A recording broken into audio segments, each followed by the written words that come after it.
Bueno, muy buenos días a todos. En esta mañana he de reconocer que el texto de hoy me da más respeto del habitual. Un texto en el que Jesús se va a dirigir a sus seguidores, a sus discípulos, y les va a hablar, atención, del juicio final. Temazo. Un texto que recoge el evangelista Mateo después de la parábola de las 10 vírgenes y de la parábola de los talentos. Son prácticamente las últimas palabras de Jesús antes de la última cena. Y antes de ir al texto, me gustaría recapitular muy rápidamente. No sé si recordáis aquella reflexión que hablamos sobre la importancia de vivir en las tres dimensiones, la dimensión de la longitud, que sería ir de este a oeste. En esa área, en esa dimensión, lo importante era ese autoconocimiento, ese saber quiénes somos, nuestro propósito, nuestros valores, quién dice Dios que somos nosotros, nuestras responsabilidades, ser proactivos. Tenía que ver con nosotros. Después hablamos de la segunda dimensión, que era la dimensión de la latitud, que sería ir de sur al norte, del norte a sur, y tenía que ver con ese darnos a los demás, esa dimensión en la que yo soy parte de algo más grande y de que puedo dar la mano a mis hermanos y a mis hermanas.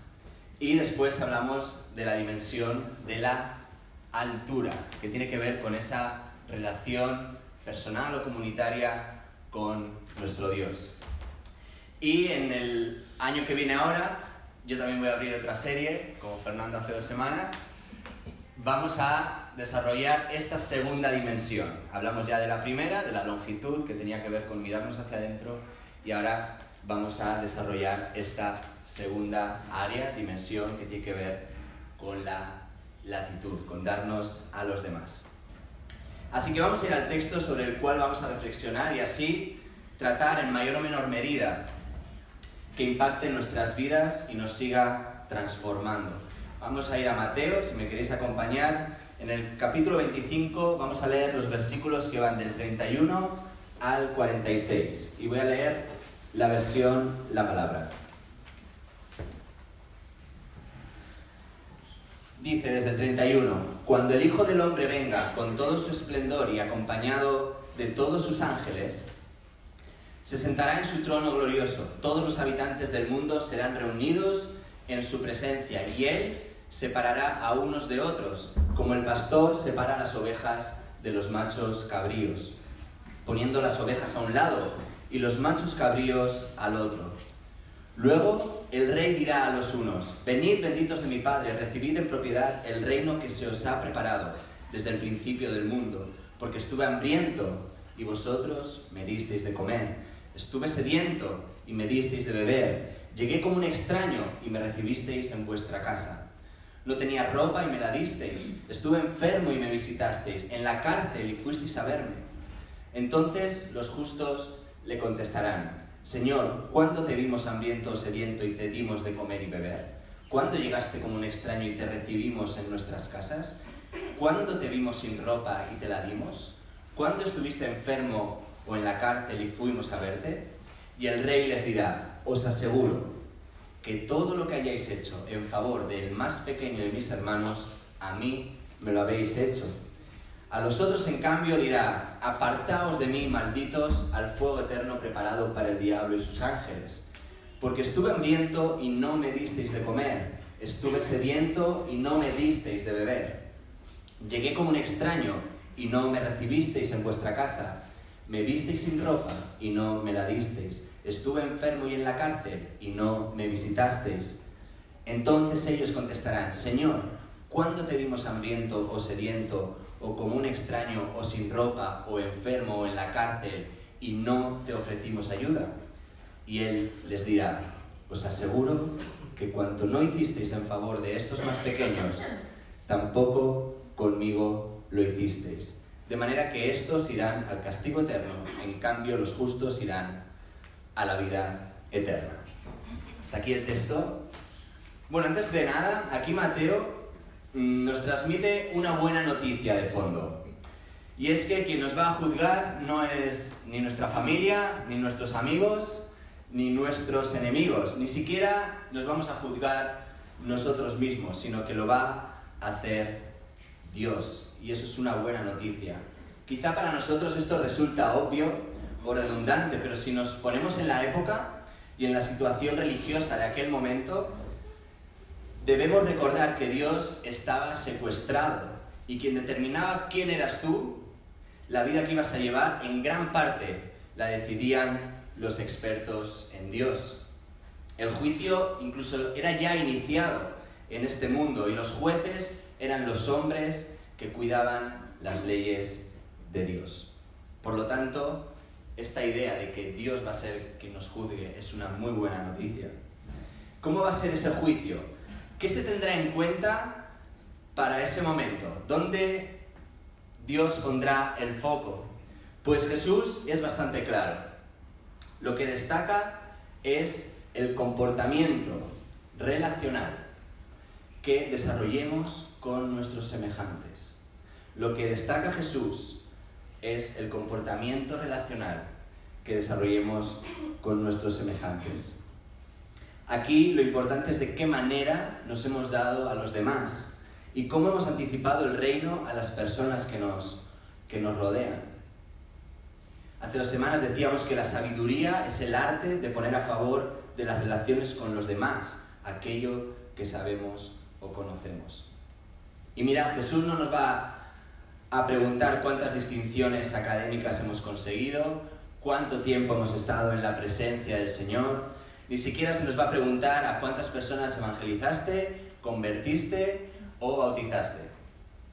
Y es obvio que lo que acabo de decir, ninguna cosa es intrínsecamente nociva, ni mala, ni mucho menos, todo lo contrario, no me malinterpretéis, ¿no? Pero lo que Jesús va a venir a decir aquí es que el foco, el énfasis va a estar en otro lugar. Si hay alguna pregunta que se nos hará en el fin de los tiempos, tendrá que ver con lo que hemos hecho por los demás. ¿Diste de comer al hambriento? ¿Diste de beber al sediento? ¿Vestiste al desnudo? Estas son las preguntas que Jesús hace. Y en cierta medida, ese gran juicio tiene lugar cada día, en cada instante de nuestro aquí y de nuestro ahora, de nuestro presente. Y en la mañana de hoy, pues me gustaría compartir con vosotros 4 principios clave que a raíz del texto pues nos pueden ayudar a mejorar esta dimensión, ¿no? Y a tener de manera significativa pues unas relaciones más sanadoras. La primera idea es que todo, si os dais cuenta, todo son muestras de servicio, no de poder. Y este es un detalle importante. No de poder o grandeza, entendiendo como fuerzas que utilizamos para controlar y utilizar a los demás, sino que son muestras de servicio al otro, de darnos a los demás, como estamos diciendo. Y haciendo un poco de búsqueda por Instagram, escuchaba a César Soto decir que incluso en la enfermedad, en ese momento en el que quizá ahí Jesús podría decir, bueno, pues en la enfermedad sí que vais a poder hacer un milagro, sí que vais a poder hacer una sanación. Incluso ahí el Evangelio nos dice que lo importante es visitarlo, acompañarlo, atenderlo. No se trata de orar tanto por un milagro, por algo sobrenatural. Es algo muy humano, pero se trata de orar porque el enfermo, porque la persona necesitada se sienta y se sepa cuidada y arropada por los demás. No se trata de orar por un milagro, se trata de orar porque el enfermo se sienta y se sepa cuidado y arropado. Y si hay alguna muestra de poder y gloria que Dios ha mostrado, se refleja en la cercanía y servicio que Jesús mostró a cada hombre y a cada mujer. Y esto nos va a llevar a la siguiente idea, a la segunda de ellas. Y es que Dios se identifica con el otro, con el más pequeño. ¿Cuántas veces nos preguntamos ¿cómo puedo percibir a Dios? ¿Cómo puedo servirle? ¿Cómo puedo expresarle mi gratitud? ¿Cuántas veces nos preguntamos dónde está Dios? Pues la respuesta, que ya ha salido en la celebración de hoy, es que a Dios lo encontramos en los ojos de mi hermana, lo encontramos en los ojos de mi hermano. Ahí está Él. Esta semana, yo la verdad que ya, como muchos de vosotros, bueno, la generación boom todavía, la televisión todavía la consumís más, pero bueno, los que somos millennials ya nos vamos a YouTube directamente. Pero es verdad que esta semana estaba haciendo zapping y justo vi el programa este de Risto, que está ahí en el sofá tan tranquilamente charlando, y hablaba con Sandro Rosell, que ha sido expresidente del Fútbol Club Barcelona. Creo que es la persona que más tiempo ha estado en prisión preventiva de la historia de España, siendo absuelto de todos sus cargos. Es decir, ha estado como 2 años en la cárcel, siendo inocente de todo lo que se le acusaba, pero por preventiva pues estuvo encarcelado. Y Risto le hace una entrevista a él. Y Sandro Rosell comenta cómo había tenido una experiencia muy positiva en la cárcel con el sacerdote Paulino, se llama, el sacerdote Paulino, el cura, en el que le había ayudado mucho. Y en un momento de la entrevista aparece el sacerdote a modo de sorpresa y se queda Sandro ahí súper alucinado con que estuviera allí, y están ahí conversando. Y justo al final, Risto, que es muy... ya sabéis que es muy elocuente y a veces se pasa un poco de frenada, le dice, todo lo que has dicho está muy bien, le dice al sacerdote, dice, pero yo más que creer en Dios, dice, creo más en las personas. Y el sacerdote, antes de irse, no le deja a Risto con la última palabra, sino que le dice que si crees en las personas, estás empezando a creer en Dios. Y Risto se quedó sin palabras. Y me hacía gracia, ¿no? Porque iba un poco unido a esto. Y aunque Jesús va más allá, no solo lo vamos a ver en los hermanos y en las hermanas, sino que dice que lo encontraremos en los más débiles, en los más pequeños, en los más vulnerables. No dice todo lo que hagáis a vuestros amigos, no dice todo lo que hagáis a las personas que debéis un favor, sino que dice todo lo que hayáis hecho en favor del más pequeño. ¿Y por qué? ¿Por qué es tan decisivo ayudar a los necesitados y tan condenable negarles la ayuda? Pues porque según revela el juez, como hemos leído, lo que se hace o se deja de hacer a ellos, se le está haciendo o dejando de hacer al mismo Dios. Cuando abandonamos a un necesitado, abandonamos a Dios. Pero cuando aliviamos su sufrimiento, se lo estamos aliviando a Dios mismo. Y he aquí la paradoja. El Dios omnipotente, inmutable y perfecto se identifica con el débil, con el necesitado y con el más vulnerable. El Dios trascendente se identifica con el más débil. En cada persona que sufre, Jesús sale a nuestro encuentro, nos mira y nos interroga y nos suplica. Y nada nos acerca más a Él que aprender a mirar detenidamente el rostro de los que sufren.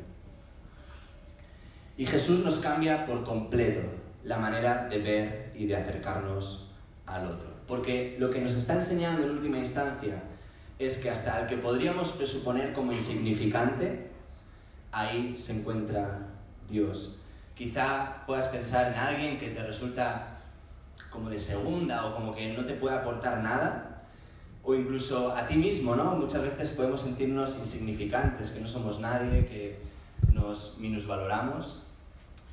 Pues ahí, en esa persona, a esa persona que consideras insignificante, ahí se va a encontrar Dios mismo. Y hermanos y hermanas, estoy convencido de que si realmente nos creemos esto, nuestras relaciones y nuestra manera de estar con los demás cambiaría por completo y tendríamos relaciones muy sanas y enriquecedoras. Y esto nos lleva a la tercera idea de las 4 que quiero compartir. Y es que lo tenemos que hacer sin esperar nada a cambio. Mirad, ¿a quién solemos tratar con más consideración y con mayor respeto? Pues aquellos que tienen influencia, ¿no? Aquellos que de alguna manera nos pueden ayudar a nosotros también, a los que de alguna manera se puede venir de vuelta. Pero ¿qué ocurre cuando sirves al más pequeño, al más débil, al que no tiene nada? ¿Qué ocurre cuando sirves a alguien que a primera vista podría ser insignificante para la sociedad? A un don nadie. Pues muy claro que lo que vas a recibir va a ser prácticamente nada. Es a fondo perdido. No hay rentabilidades positivas en esa relación. Jesús nos advierte de que el bien debe fluir como una corriente abundante que sale hacia afuera, sin la expectativa de que lo bueno vuelva de vuelta. También leía una frase hace poco que resume muy bien esto. Dice, cuando pones todas tus expectativas en alguien, y yo diría que aunque no fueran todas, aunque pongas ciertas expectativas en alguien, en el fondo lo estás condenando a que te decepcione. Cuando pones expectativas en alguien, ya sean muchas o pocas, le estás condenando a que te decepcione. Por lo tanto, hacedlo sin esperar nada a cambio. Y aquí me gustaría detenerme un poquito más. Mirad, los expertos en psicología y relaciones humanas dirían que en estos casos no hay una relación win-win. Este anglicismo de ganar-ganar. Aquí no hay una relación ganar-ganar, porque claro, si tú ayudas a alguien con verdadera necesidad, a primera vista, pues eso, dirán que la relación es pierdo y el otro gana. Y me gustaría detenerme aquí para desarrollar un poco más esta idea. Aquí tenéis un cuadrante.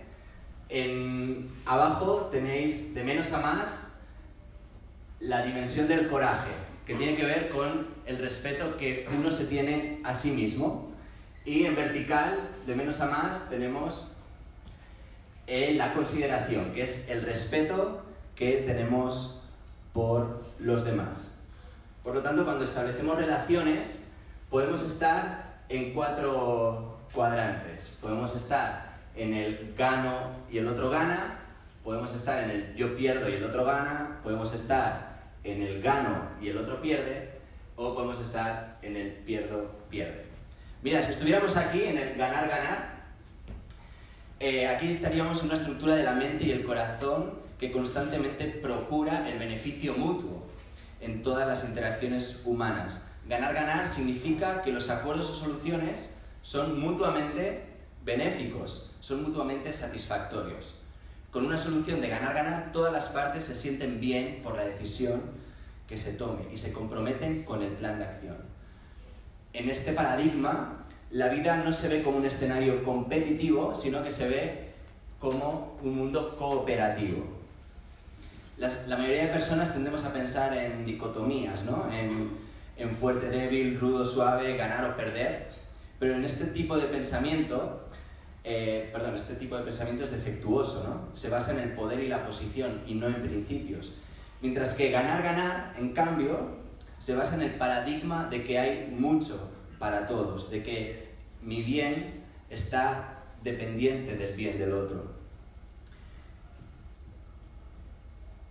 Ahora bien, ¿qué pasa si estamos, en vez de en el ganar-ganar, estamos en el gano y el otro pierde? Es decir, tengo coraje, tengo mucho respeto por mí mismo, pero no por los demás. Bueno, pues aquí es el paradigma de la competición, ¿no? Es decir, para que yo gane, otro tiene que perder. Esto en el deporte se ve mucho. Para yo ganar, es inevitable que mi rival pierda. Si yo consigo lo que quiero, tú no consigues lo que quieres. Y las personas de este tipo, de yo gano y tú pierdes, son proclives a utilizar la posición, el poder, los títulos, las posesiones o la personalidad para lograr lo que persiguen. Ahora nos vamos a ir al cuadrante de ahí arriba. Pierdo y el otro gana.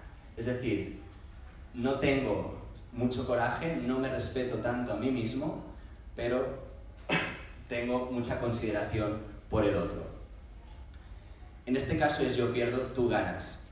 El pensamiento sería, adelante, haz conmigo lo que quieras, impónme lo que quieras, pisotéame de nuevo, todos lo hacen, no pasa nada. Soy un perdedor, siempre lo he sido.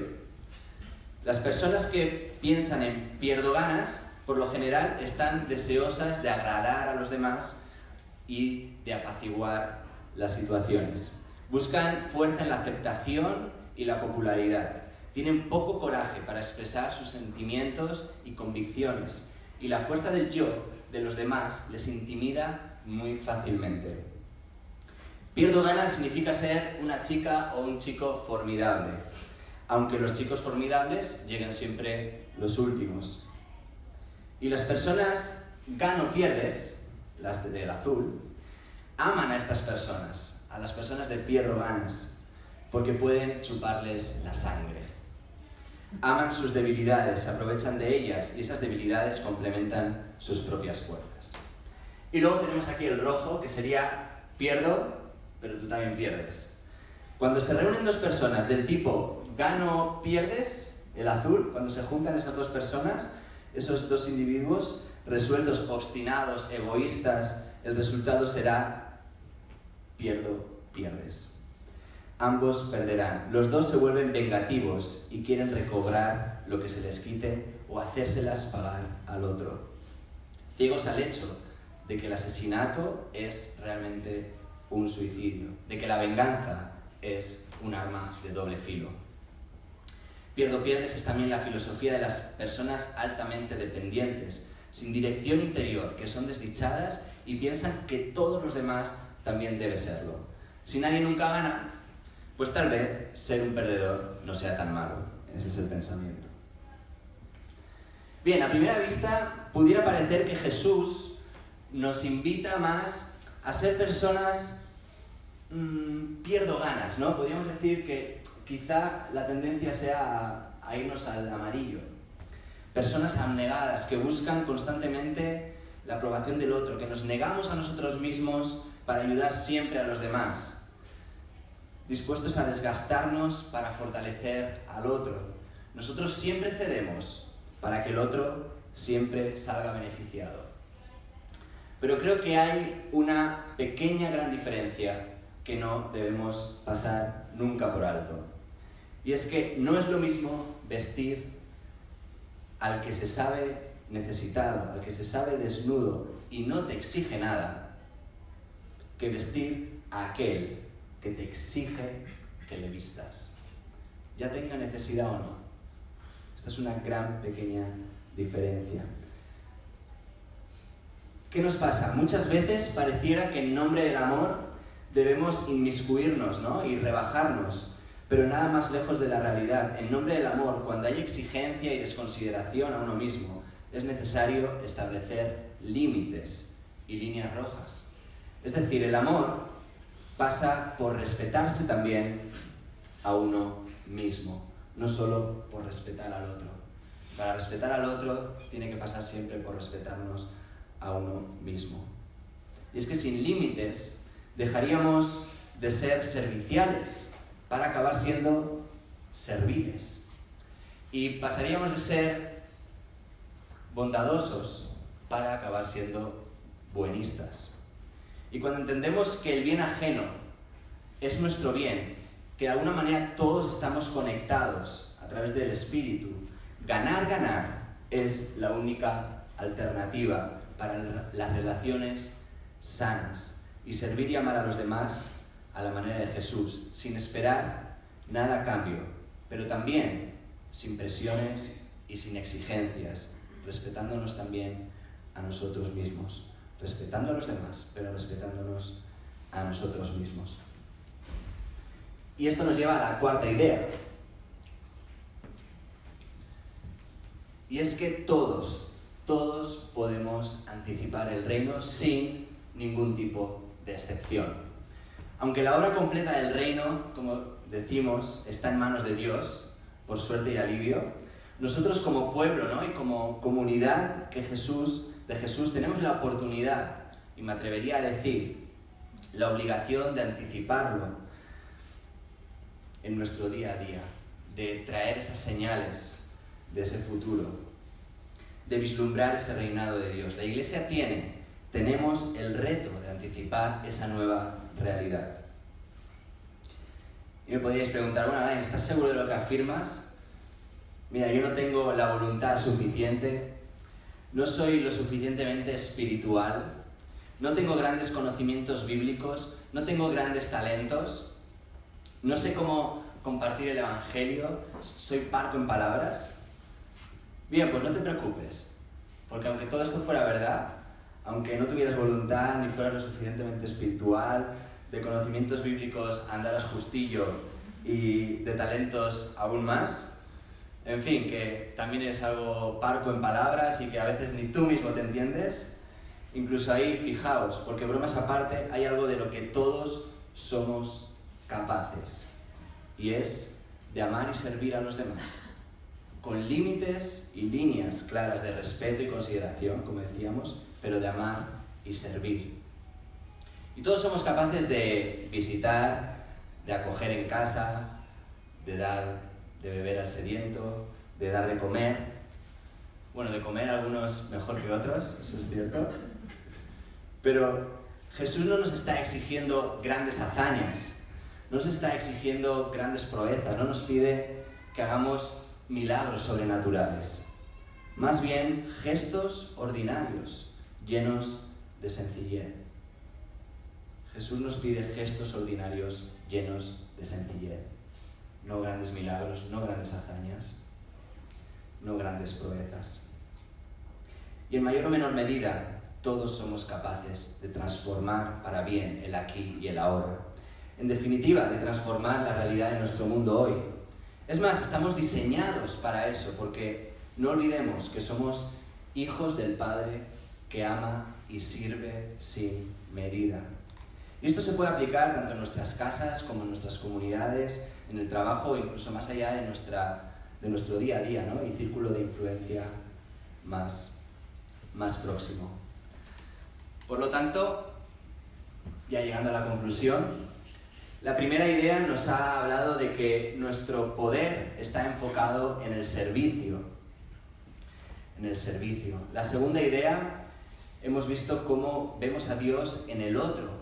Y no solo eso, sino que con más fuerza incluso en el más débil, en el más pequeño. La tercera idea nos ha llevado a que lo que hagamos será sin esperar nada a cambio. Pero eso sí, poniendo también límites y líneas para respetarnos a nosotros mismos también.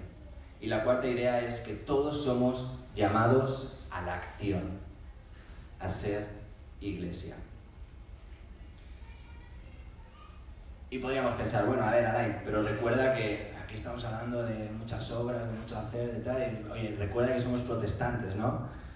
La salvación de Dios es por gracia y no por obras, podríamos decir. Por supuesto que es así, pero la gracia es un regalo que se renueva cada día, como decíamos el pasado domingo, y que se entrega a todos sin distinción y sin explorar el historial personal de cada uno.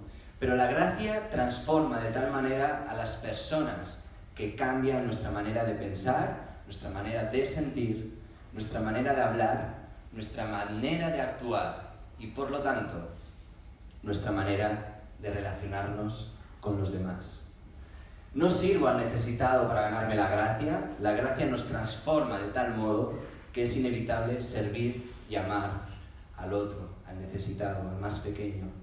La gracia nos mueve de tal manera que la salvación se empieza a experimentar aquí y ahora, se empieza a experimentar hoy. La gracia nos mueve de tal manera que la salvación se empieza a experimentar hoy. Y como dijera Praxis en su próximo disco, ya que Andrés ha hecho un spoiler en su podcast, es que Jesús es el camino, no es el atajo. Jesús es el camino, no es el atajo. Y en ese camino toca, entre otras cosas, mirar a los demás, encontrando a Dios en sus ojos. ¿Somos lo que hacemos? Por supuesto, somos lo que hacemos, pero aún más, somos lo que hacemos al más pequeño. Somos lo que hacemos al más pequeño. Ahí cuando nadie te ve, cuando no vas a tener el aplauso. Por lo tanto, cuando preguntemos, Dios, ¿dónde estás? El título de esta reflexión era, Dios, ¿dónde puedo verte? Pues ya sabemos a dónde mirar. O mejor dicho, ya sabremos a quiénes mirar. El Señor nos bendiga.